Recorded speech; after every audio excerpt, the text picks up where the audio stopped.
आप सब तक फार्मिंग बिजनेस की ए टू जेड जानकारी देने में आई हूँ भोपाल की लेक व्यू नर्सरी में और मेरे साथ है रविंद्र जी। नमस्ते रविंद्र रविंद्र नमस्ते जी। जी। कैसे हैं आप? बढ़िया एकदम। तो सबसे पहले आप ये बताइए कि जब छोटे लेवल पे हमको नर्सरी चालू करनी हो तो हमें क्या करना चाहिए? शुरुआत कैसे करें? शुरुआत में कम से कम 1 एकड़ जमीन होनी चाहिए। उसमें फेंसिंग रहनी चाहिए और पानी का बोर रहना चाहिए। ये 3 चीजें तो मस्ट है। हम्म। उसके बाद अपन को फिर स्टाफ अपॉइंट करना पड़ेगा। 1 एकड़ में कम से कम शुरू करने के लिए 4 लोग होने चाहिए, 4 आदमी हो। और बाकी फिर अपने को उसमें पौध प्लांट्स के लिए थैलियाँ लगती हैं। काली मिट्टी, खाद, गमले, मट्टी छान के थैलियों में भरते हैं। फिर वो क्यारियाँ बना बना के उसमें गर्मी के मौसम में बीज बोते हैं। फिर पौध तैयार हो जाती है। फिर वो जब अगर 2-2 फीट के हो जाते हैं तो बिकना शुरू हो जाते हैं। सबसे इजी तरीका तो यही है स्टार्ट करने के लिए। मिट्टी किस तरह की रखें? काली मिट्टी रहती है, उसमें काली मिट्टी का भाग 2 भाग रहेगा और 1 भाग गोबर की खाद रहेगी। और अगर आपके पास नर्मदा वाली रेत है तो आप उसको भी 10% मिला सकते हैं। कीटनाशक किस तरह का यूज करें? कीटनाशक में तो मट्टी में तो ज्यादा दीमक की दवा आप चाहे तो 4-8 थाइमेट के ग्रेन्यूल्स आते, दाने आते हैं, वो डाल सकते हैं। लेकिन मट्टी में जरूरत होती नहीं है जनरली।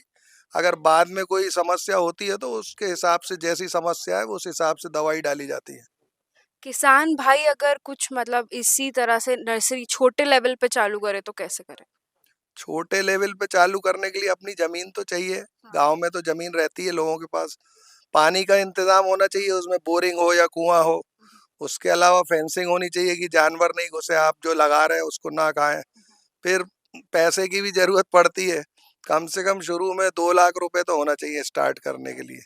कम से कम लागत 2 लाख रुपए। ये जमीन और बोरिंग और फेंसिंग छोड़ के 2 लाख रुपए हाथ में होने चाहिए, तब आप चालू कर सकते हैं। ठीक है। और कमाई कितनी क्या हो जाती है आपको? कमाई तो फिर आप जैसे बना रहे हैं, जो चीजें आप बना रहे हैं वो आप उसकी मार्केटिंग कैसे कर पाते हैं, उसको बेच कैसे पाते हैं।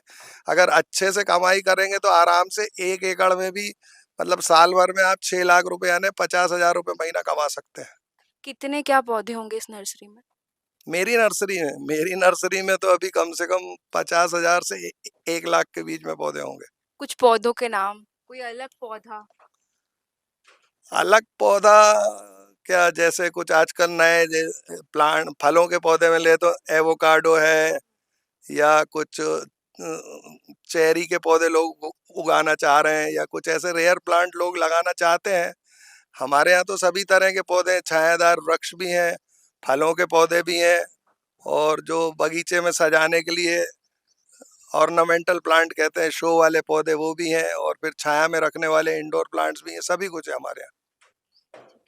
और ये बताइए कि मार्केटिंग स्ट्रेटेजी क्या होनी चाहिए? किस तरह से बेचें पौधों को? हमने नर्सरी तो खोल ली, अब ये बताइए बेचें कैसे उसको? बेचने के लिए अगर आपका जगह शहर के पास है या शहर के अंदर है तो वहां तक ग्राहक अपने आप स्वयं आ जाते हैं।